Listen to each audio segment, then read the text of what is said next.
Hello. Welcome to Market Discussion of the Day. Today, June 8, 2026, Monday ആണ്. പുതിയൊരു വീക്കാണ്. So പുതിയൊരു വീക്കിലോട്ട് പോകുന്നതിന് മുന്നേ ആയിട്ട് നമ്മളുടെ പുതിയ ബാച്ച് ഈ ആഴ്ച ആയിരിക്കത്തില്ല സ്റ്റാർട്ട് ചെയ്യുന്നത്. മിക്കവാറും അടുത്ത ആഴ്ചയായിരിക്കും നമ്മുടെ പുതിയ ബാച്ച് സ്റ്റാർട്ട് ചെയ്യുന്നത്. സോ ഫ്രീ ആയിട്ട് ഫോറക്സ് ട്രേഡിംഗ് പഠിക്കണം എന്നുള്ള എല്ലാ ആൾക്കാർക്കും എൻ്റെ ഡിസ്ക്രിപ്ഷൻ ബോക്സിൽ നമ്പർ ഉണ്ടാവും. എനിക്ക് മെസ്സേജ് അയച്ചു കഴിഞ്ഞാൽ ബാക്കി കാര്യങ്ങൾ ഞാൻ കോർഡിനേറ്റ് ചെയ്യുന്നതായിരിക്കും എടുത്ത് ഓർമ്മിപ്പിച്ച് പോവുകയാണ്. സോ എനിക്ക് എടുത്ത് പറയാനായിട്ടുള്ള കാര്യം എന്താ വെച്ചാൽ ഇതൊരു അഡ്വാൻസ് ലെവൽ കോഴ്സ് അല്ല. ഇത് വളരെ ബേസിക് ലെവലിൽ നമ്മുടെ ട്രേഡിങ്ങിനെ കുറിച്ച് അല്ലെങ്കിൽ ട്രേഡിങ്ങിനെ കുറിച്ചൊന്നും അറിയാത്ത ആൾക്കാർക്ക് വളരെ ഉപകാരപ്പെടുന്ന വളരെ ബേസിക് ലെവലിൽ ഫോറക്സ് ട്രേഡിങ്ങിനെ കുറിച്ച് പഠിപ്പിക്കുന്ന ഒരു 7 ദിവസത്തെ കോഴ്സാണ്. രാത്രി ഇന്ത്യൻ ടൈമിംഗ് 8:30 മണിക്കാണ് ക്ലാസ് നടക്കുന്നത്. സോ ഫ്രീ ആയിട്ട് ഫോറക്സ് ട്രേഡിംഗ് പഠിക്കണം എന്നുള്ള എല്ലാ ആൾക്കാർക്കും എൻ്റെ ഡിസ്ക്രിപ്ഷൻ ബോക്സിൽ നമ്പർ ഉണ്ടാവും. എനിക്ക് മെസ്സേജ് അയച്ചു കഴിഞ്ഞാൽ ബാക്കി കാര്യങ്ങൾ ഞാൻ കോർഡിനേറ്റ് ചെയ്യുന്നതായിരിക്കും എടുത്ത് ഓർമ്മിപ്പിച്ച് പോവുകയാണ്. ഓക്കെ, സോ 7 ദിവസത്തെ ക്ലാസ്സാണ്. Monday to Friday, Saturday Sunday ഉണ്ടായിരിക്കുന്നതല്ല. അതിനുശേഷം അതിൻ്റെ അടുത്ത മൺഡേ ട്യൂസ്ഡേ ആയിട്ട് ക്ലാസ് കംപ്ലീറ്റ് ചെയ്യുകയും ചെയ്യും. ഓക്കെ, സോ എനിവേയ്സ് നമ്മളുടെ സിഗ്നൽ ഗ്രൂപ്പിനെ കുറിച്ച് നിങ്ങൾക്ക് എല്ലാവർക്കും അറിയാം. പല ആൾക്കാരും അതിലുണ്ട്. സോ അതിൽ ജോയിൻ ചെയ്യണം എന്നുള്ള ആൾക്കാർക്ക് എന്നെ ഡയറക്റ്റ്ലി മെസ്സേജ് അയക്കാം. നമ്മളിപ്പോൾ ഒരു ലൈറ്റ് ഗ്രൂപ്പ് സ്റ്റാർട്ട് ചെയ്തിട്ടുണ്ടായിരുന്നു. സോ അതിൻ്റെ ഡീറ്റെയിൽസ് അറിയാനായിട്ടും എനിക്ക് മെസ്സേജ് അയക്കാം. നമുക്ക് ഡീറ്റെയിൽ ആയിട്ട് സംസാരിച്ച് പോവുകയാണ്. എൻ്റെ ഡിസ്ക്രിപ്ഷൻ ബോക്സിൽ നമ്പർ ഉണ്ടാവും. എനിക്ക് മെസ്സേജ് അയച്ചു കഴിഞ്ഞാൽ അതിനെക്കുറിച്ചുള്ള ഡീറ്റെയിൽസും ഡീറ്റെയിൽ ആയിട്ട് പറഞ്ഞു തരികയും ചെയ്യാം. Okay, so coming to market discussion, coming to fundamental side. So നമുക്കറിയാം ഗോൾഡ് ഭയങ്കരമായ മൂവ്മെൻറ്റുകളിലാണ് എന്നുള്ളൊരു കാര്യം നമുക്കറിയാം അല്ലേ. 4295 എന്ന് പറയുന്ന ലെവലിൽ മാർക്കറ്റ് നിൽക്കുന്നു. 4295 അല്ലേ. സോ ഒന്ന് ആലോചിച്ച് നോക്കി, വെള്ളിയാഴ്ച മാർക്കറ്റ് എവിടെ ആയിരുന്നു?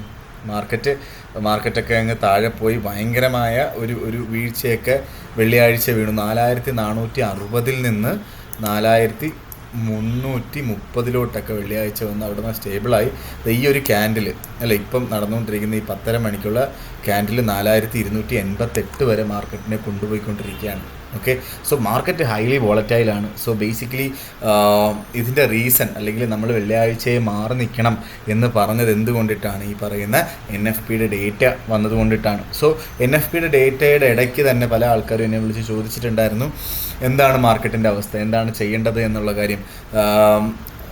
ആ ഒരു മാർക്കറ്റിൻ്റെ ആ ഒരു ഇത് കഴിഞ്ഞല്ലോ, ഒരു $30 കഴിഞ്ഞപ്പോൾ ഇവിടുന്ന് വാങ്ങാവോ, 4430 അവിടെ നിന്നൊക്കെ വാങ്ങാവോ എന്നൊക്കെയുള്ള ആൾക്കാർ ചോദിച്ചിട്ടുണ്ടായിരുന്നു. അപ്പം ഇതുകൊണ്ടാണ് ഞാൻ പറയുന്നത് NFP day, non farm payroll ഡേക്ക് മാറി നിൽക്കുക. ഓക്കെ, സോ ബെറ്റർ പൊസിഷൻസ് നമുക്ക് കിട്ടും. എന്തിനാണ് വെറുതെ നമ്മൾ ഈ പറയുന്ന സമയത്ത് ഈ പറയുന്ന 4206 നമ്മൾ ഈ പറയുന്ന ഇത്രയും വലിയ ഇമ്പോർട്ടൻ്റ് ആയിട്ടുള്ളൊരു ന്യൂസ് ടൈമിങ്ങിലൊക്കെ കയറി മാർക്കറ്റിൽ തല വെച്ച് നമ്മളുടെ പൈസ കളയുന്നത്? ഞാൻ വീണ്ടും എടുത്ത് പറയുകയാണ്, NFP ഡേ, അതേപോലെ നോൺ ഫാം നമ്മുടെ fed interest rate decision day, retail sales day, CPI data, അതേപോലെ GDP അനൗൺസ്മെൻറ്റ്, ഈ ദിവസങ്ങളിലൊക്കെ മാർക്കറ്റിൽ നിന്ന് മാറി നിൽക്കുക. ഓക്കെ, അറ്റ്ലീസ്റ്റ് വൈകുന്നേരം 6 മണിക്ക് ന്യൂസ് വരുമ്പോൾ 5 മണി വരെ ട്രേഡ് ചെയ്താൽ മതി. 24 അവേഴ്സും ട്രേഡ് ചെയ്യണമെന്ന് എന്താണ് ഇത്ര നിർബന്ധം? നമ്മളിവിടെ എന്താ പറയുക, ഭയങ്കരമായിട്ട് പണിയെടുക്കുമൊന്നും അല്ലല്ലോ ഇത്രയും ഹാർഡ് വർക്ക് ചെയ്ത് ട്രേഡ് ചെയ്യാനായിട്ട്. ഇവിടെ ഹാർഡ് വർക്ക് എന്ന് പറയുന്നൊരു സ്കീം ഇല്ല നമ്മളുടെ ട്രേഡിങ്ങിനകത്ത്. ഓക്കെ, സോ എനിവേയ്സ് നമുക്ക് എന്തായാലും നമ്മളുടെ കാര്യത്തിലോട്ട് വരുമ്പോൾ നമ്മളുടെ എന്താ പറയുക ടെക്നിക്കൽ സൈഡിലോട്ട് നമുക്ക് നമ്മുടെ ഫണ്ടമെൻ്റൽ സൈഡിലോട്ട് വരുമ്പോൾ ഒരുപാട് ന്യൂസുകൾ ഇപ്പോൾ ഭയങ്കരമായ മൂവ്മെൻ്റ് ആണ് കേട്ടോ മാർക്കറ്റിൽ. അപ്പോൾ അതുകൊണ്ട് ഞാനും ജസ്റ്റ് മാർക്കറ്റിൽ ഒന്ന് എൻ്റെ കണ്ണ് ജസ്റ്റ് മാർക്കറ്റിൻ്റെ പ്രൈസിലോട്ട് പോവുകയാണ്.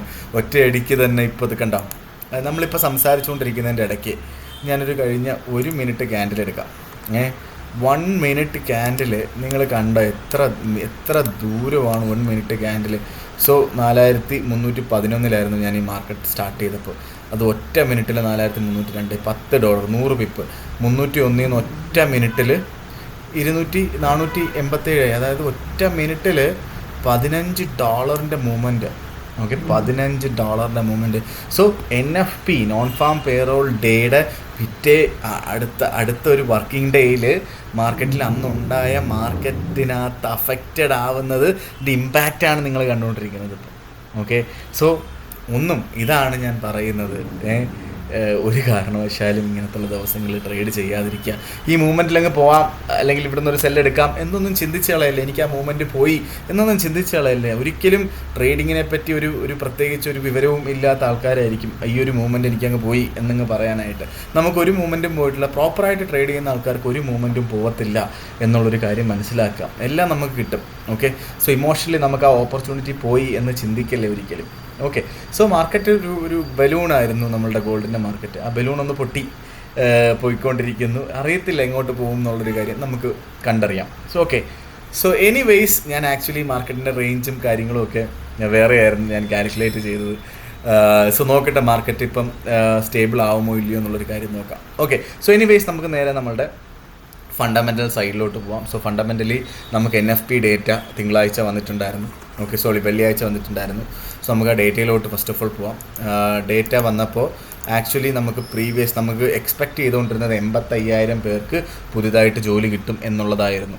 ഓക്കെ, പക്ഷേ ആക്ച്വലി വന്നപ്പം 172K 172,000 ആൾക്കാർക്ക് പുതിയതായിട്ട് ജോലി ക്രിയേറ്റ് ചെയ്തു എന്നുള്ളൊരു ന്യൂസാണ് ആക്ച്വലി വന്നത്. സോ എക്സ്പെക്റ്റഡ് ഡേറ്റയെക്കാട്ടിലും ഒരുപാട് കൂടുതലാണ് NFP ഡേറ്റ വന്നത്. സോ അതുകൊണ്ടിട്ടാണ് നമ്മുടെ US ഡോളറിൻ്റെ വാല്യൂ കൂടുകയും ഗോൾഡ് താഴോട്ട് പോവുകയും ചെയ്തത് അല്ലേ. സോ ബേസിക്കലി ഈ US നല്ല ന്യൂസ് വന്നതുകൊണ്ടിട്ട് തന്നെ US ഇൻട്രസ്റ്റ് റേറ്റ് കുറയ്ക്കേണ്ട ആവശ്യമില്ല. ഇൻട്രസ്റ്റ് റേറ്റ് കൂട്ടി തന്നെ വെക്കുമ്പോൾ എന്ത് പറ്റും? ഗോൾഡിൽ നിന്ന് ഇൻവെസ്റ്റ്മെൻറ്റ് മാറി US ബോണ്ടുകളിലോട്ടൊക്കെ ഇൻവെസ്റ്റ്മെൻറ്റ് വരും. കാരണം അവിടെ ഇൻട്രസ്റ്റ് കൊടുക്കും, ഗോൾഡിൽ ഇൻട്രസ്റ്റ് ഇല്ല ഹോൾഡ് ചെയ്യുന്നതിന്. ഓക്കെ, സോ ഇതാണ് എക്കണോമിക്സ് അവിടെ വർക്ക് ചെയ്തിട്ടുള്ളത്. അതിൻ്റെ ഇമ്പാക്റ്റാണ് ഇപ്പോൾ നമ്മൾ മാർക്കറ്റിൽ കണ്ടുകൊണ്ടിരിക്കുന്നത്. സോ എന്താ പറയുക, അതിൻ്റെ കൂടെ പൊളിറ്റിക്കലായിട്ടുള്ള അപ്ഡേറ്റ്സ് നമ്മൾ നോക്കിക്കഴിഞ്ഞാൽ നമുക്ക് വളരെ ഇമ്പോർട്ടൻ്റ് ആയിട്ടുള്ള ഒരു സ്പാർക്ക് ഇറാൻ, ഇസ്രയേൽ, അതേപോലെ US തമ്മിലുള്ളൊരു ഭയങ്കരമായൊരു പ്രശ്നം നടന്നുകൊണ്ടിരിക്കുന്നുണ്ടല്ലോ. സോ അതിനകത്ത് ഹെസ്ബുള്ള എന്ന് പറഞ്ഞു കഴിഞ്ഞാൽ ഒരു ഓർഗനൈസേഷനാണ് that is backed by Iran. Okay, so Hezbollah ഇറാനെ അറ്റാക്ക് ചെയ്തിട്ടുണ്ടായിരുന്നു. ഹെസ്ബുള്ള ഇസ്രായേലിനെ അറ്റാക്ക് ചെയ്തിട്ടുണ്ടായിരുന്നു. അറ്റാക്ക് ചെയ്തപ്പോൾ നോർത്തേൺ ഇസ്രായേലിൽ അറ്റാക്ക് ചെയ്തിട്ടുണ്ടായിരുന്നു. സോ ഇസ്രായേൽ അതിനെ എഗെയിൻസ്റ്റ് ആയിട്ട് ഹെസ്ബുള്ള അറ്റാക്ക് ചെയ്തു അവരുടെ ഹെഡ് ക്വാർട്ടേഴ്സിൽ. അതിനുശേഷം ഇറാൻ ഡയറക്റ്റ്ലി സ്റ്റെപ്പ് ഇൻ ചെയ്തു 10 മിസൈലുകളോളം ഇസ്രായേലി എയർബേസുകളിൽ ഇട്ടു എന്നുള്ളതാണ് റിപ്പോർട്ട്. ഓക്കെ, സോ അതൊരു നല്ല രീതിയിൽ സമാധാനത്തിൽ പോയിക്കൊണ്ടിരിക്കുന്ന സമയത്ത് ഒരു സ്പാർക്ക് ഇവിടെ ഉണ്ടായി എന്നുള്ളൊരു കാര്യം നമ്മൾ മനസ്സിലാക്കി പോവുക. അതേപോലെ തന്നെ ഇറാൻ ചെയ്യുന്ന കാര്യങ്ങൾ എന്താ വെച്ചാൽ അവിടെ സ്ട്രെയിറ്റ് ഓഫ് ഹോർമസിൽ പോകുന്ന ഷിപ്പുകളെ തടഞ്ഞുകൊണ്ടിരിക്കുന്നു. അങ്ങനത്തുള്ള കുറച്ച് കാര്യങ്ങൾ നടക്കുന്നുണ്ട്. ബ്ലോക്ക് ചെയ്യുന്നു. സോ ആ ബ്ലോക്ക് ചെയ്യുന്നത് തടയാനായിട്ട് US മിലിറ്ററി വാർഷിപ്പുകൾ കൊണ്ടുവരുന്നു. ഓക്കെ, അതേപോലെ തന്നെ കഴിഞ്ഞ ആഴ്ച വീക്കെൻഡിൽ ഇറാൻ അറ്റാക്ക് ചെയ്യാൻ യൂസ് ചെയ്തൊരു drone US military shoot down ചെയ്ത് താഴെ ഇടുകയും ചെയ്തു. ഓക്കെ, സോ ഇങ്ങനത്തുള്ള കുറച്ച് ന്യൂസുകളുണ്ട്. അതേപോലെ US പ്രസിഡൻറ്റ് പറഞ്ഞിട്ടുള്ള കുറച്ച് കാര്യങ്ങളാണ്. പ്രസിഡൻറ്റ് പറഞ്ഞത് എന്താ വെച്ചാൽ നിങ്ങൾ ഇറാനെ തിരിച്ചടിക്കാതിരിക്കുക. ഇസ്രായേലിൻ്റെ അടുത്ത് പറഞ്ഞത് ഇറാനെ തിരിച്ചടിച്ചു കഴിഞ്ഞാൽ ഒരിക്കലും ഒരു പീസിലോട്ട് പോകാനായിട്ട് പറ്റില്ല. ഓക്കെ, നമ്മൾ 2-3 ടീമുകളും ഇരുന്ന് സംസാരിച്ച് സമാധാനമാണ് നമുക്ക് വേണ്ടത് എന്നുള്ളതാണ് നമ്മളുടെ പാവം ഡൊണാൾഡ് ട്രംപ് അണ്ണൻ പറഞ്ഞിട്ടുള്ളത്. ആരായി പറയുന്നതല്ലേ. സോ ഇങ്ങനത്തുള്ള കാര്യങ്ങളൊക്കെ നടന്നിട്ടുണ്ടായിരുന്നു. ഇതെങ്ങനെ നിങ്ങൾ എടുക്കണം എന്നുള്ളതൊക്കെ നിങ്ങളുടെ ഇൻ്റർപ്രിട്ടേഷനാണ്. ഓക്കെ, ഇതൊക്കെയാണ് വേൾഡിൽ നടന്നിട്ടുള്ള കുറച്ച് കാര്യങ്ങൾ, പൊളിറ്റിക്കലായിട്ടും എക്കണോമിക് പകരമായിട്ടും നടന്നിട്ടുള്ള കുറച്ച് കാര്യങ്ങൾ. ഓക്കെ, സോ വാറ് നടന്നു ഗോൾഡ് മുകളിലോട്ട് പോകുന്നില്ല എനിക്കറിയില്ല. ഓക്കെ, സോ ബേസിക്കലി ഇൻ്റർ കണക്റ്റഡ് ആണ് ഈ വാർ. അല്ലെങ്കിൽ ഈ പറയുന്ന ഇത് നടന്നപ്പോൾ US ഓയിൽ, നമ്മുടെ ക്രൂഡ് ഓയിലിൻ്റെ റേറ്റ് നമുക്ക് നോക്കാം. ക്രൂഡ് ഓയിൽ നല്ല രീതിയിൽ മുകളിലോട്ട് പോയിട്ടുണ്ട്. ഓക്കെ, ക്രൂഡ് ഓയിൽ അത്യാവശ്യം നല്ല രീതിയിൽ റേറ്റ് മുകളിലോട്ട് വന്നിട്ടുണ്ട്. ഇന്ന് രാവിലെ വെച്ച് നോക്കാൻ നേരത്ത് കുഴപ്പമില്ലാത്ത രീതിയിൽ ഇത് മിനിറ്റ് ക്യാൻഡിലാണ്. ഓക്കെ, സോ അത്യാവശ്യം ഒരു വലിയൊരു ഗ്യാപ്പിലാണ് ക്രൂഡ് ഓയിൽ സ്റ്റാർട്ട് ചെയ്തത്. ഓൾമോസ്റ്റ് ഇന്നത്തെ ദിവസം തന്നെ $4 $5 കൂടുതൽ കൂടിയിട്ടുണ്ട് ഇന്നത്തെ ദിവസം കൊണ്ട് മാത്രം. Okay, so crude oil value crude oil rate കൂടുമ്പോൾ എന്ത് സംഭവിക്കും? ഇൻഫ്ലേഷൻ ഉണ്ടാവും. ഇൻഫ്ലേഷൻ സംഭവിക്കുമ്പോൾ എന്ത് സംഭവിക്കും? അത് ഈ ഫെഡിന് ഇൻട്രസ്റ്റ് റേറ്റ് കുറയ്ക്കാനായിട്ട് പറ്റില്ല. ഓക്കെ, അത് നടക്കുമ്പോൾ എന്ത് സംഭവിക്കും? ഗോൾഡിൻ്റെ റേറ്റ് താഴ്ത്തും. ആ എക്കണോമിക്സ് പ്രകാരം അതും ഗോൾഡിന് എഗെയിൻസ്റ്റ് ആയിട്ടാണ് നിൽക്കുന്നത് എന്നുള്ളൊരു കാര്യം നമ്മൾ മനസ്സിലാക്കി പോവുക. ഓക്കെ, സോ ബേസിക്കലി ഇതൊക്കെയാണ് എനിക്ക് നമ്മുടെ എന്താ പറയുക, ഈ പറയുന്ന നമ്മുടെ പൊളിറ്റിക്കലായിട്ട് അല്ലെങ്കിൽ ഫണ്ടമെൻ്റലി എനിക്ക് ഉള്ള അപ്ഡേറ്റ് എനിക്ക് പറയാനായിട്ടുള്ളത് ഈ പറയുന്ന കാര്യങ്ങളാണ്. ഓക്കെ, നമുക്ക് ടെക്നിക്കൽ സൈഡിലോട്ട് പോവാം. ടെക്നിക്കൽ സൈഡിലോട്ട് പോകുന്നതിന് മുന്നേ ആയിട്ട് നിങ്ങൾ ബ്രോക്കേഴ്സ്, ഒരുപാട് ആൾക്കാർ എന്നെ വിളിച്ചിട്ട് അവരെ ബ്രോക്കേഴ്സിനകത്ത് നിന്ന് പൈസ എടുക്കാൻ പറ്റുന്നില്ലാത്ത അവസ്ഥ പറയുന്നുണ്ട്. ഓക്കെ, കുറേ പേര്, ഞാൻ പേരെടുത്ത് പറയുന്നില്ല ബ്രോക്കേഴ്സിൻ്റെ ഒന്നും, പക്ഷേ അത് വളരെ മോശമായിട്ടുള്ളൊരു കാര്യമാണ്. നിങ്ങളൊരു പ്രോപ്പറായിട്ടൊരു സ്റ്റഡി നടത്തുക ഒരു ബ്രോക്കറിലോട്ട് പൈസ ഇടുന്നതിന് മുന്നേ ആയിട്ട്. ഓക്കെ, സോ ബേസിക്കലി എന്താ പറയുക, ഞാൻ പേഴ്സണലി യൂസ് ചെയ്യുന്ന ബ്രോക്കേഴ്സ് ഉണ്ട്. എൻ്റെ അടുത്ത് ഡീറ്റെയിൽ ആയിട്ട് ചോദിച്ചാൽ നല്ല ബ്രോക്കേഴ്സ് ഏതൊക്കെയാണെന്നുള്ള കാര്യം ഞാൻ സജസ്റ്റ് ചെയ്തുതരാം. ഓക്കെ, അത് മാത്രമല്ല, നിങ്ങൾക്ക് ഒരു ബ്രോക്കർ റിലേറ്റഡ് ആയിട്ടുള്ള എന്ത് ഇഷ്യൂസ് ഉണ്ടെങ്കിലും എന്നെ ഡയറക്റ്റ്ലി കോൺടാക്ട് ചെയ്യുകയും ചെയ്യാം. Okay, so anyways, coming to market discussion, coming to technical side. നമ്മൾ ടെക്നിക്കൽ സൈഡിലോട്ട് വരുമ്പോൾ നമ്മളുടെ ഫസ്റ്റ് ഓഫ് ഓൾ നമുക്ക് ഗോൾഡിലോട്ട് തന്നെ പോകാം. ഗോൾഡ് ഇപ്പം കണ്ടോ, ഞാൻ നേരത്തെ പറഞ്ഞതുപോലെ 4289 നിൽക്കുന്നു. ഓക്കെ, സോ ഇന്നത്തെ റേഞ്ച് സത്യം പറഞ്ഞാൽ അൺപ്രഡിക്റ്റബിളാണ്. ബട്ട് സ്റ്റിൽ എനിക്ക് ഇന്നത്തെ ഞാൻ റേഞ്ച് എക്സ്പെക്റ്റ് ചെയ്യുന്നത് ഇവിടെ 4280 ബ്രേക്ക് ചെയ്യാതെ താഴോട്ട് പോയില്ലെങ്കിൽ 4280 to 4330 ആയിരിക്കാം ഇന്നത്തെ റേഞ്ച് എന്ന് പറയുന്നത്. കാരണം considering no other fundamentals come to the market. Okay, so ഇന്നത്തെ ഈ ആഴ്ചത്തെ ഫണ്ടമെൻ്റൽസും കൂടെ ഞാൻ ജസ്റ്റ് ഒന്ന് ഓടിച്ചു പോകാം. ഈ ആഴ്ച പ്രത്യേകിച്ച് ന്യൂസുകളൊന്നും തന്നെ വലുതായിട്ടില്ല. CPI മാത്രമാണ് ബുധനാഴ്ച വരാനായിട്ടുള്ള CPI മാത്രമാണ് കുറച്ചെങ്കിലും ഇമ്പോർട്ടൻസ് ഉള്ളത്. ഓക്കെ, നാളെയും നമുക്ക് ഒരു ടെക്നിക്കൽ ഡേ ആയിട്ട് കൺസിഡർ ചെയ്യാം. മറ്റന്നാൾ നമുക്ക് CPIയുടെ ഡേറ്റ വരുന്നുണ്ട്, വൈകുന്നേരം 6 മണിക്ക് ശേഷമാണ്. സോ അതിന് മുന്നേ ആയിട്ട് മാർക്കറ്റിൽ നിന്ന് മാറി നിൽക്കാം. ഓക്കെ, നമുക്ക് അതിന് ശേഷം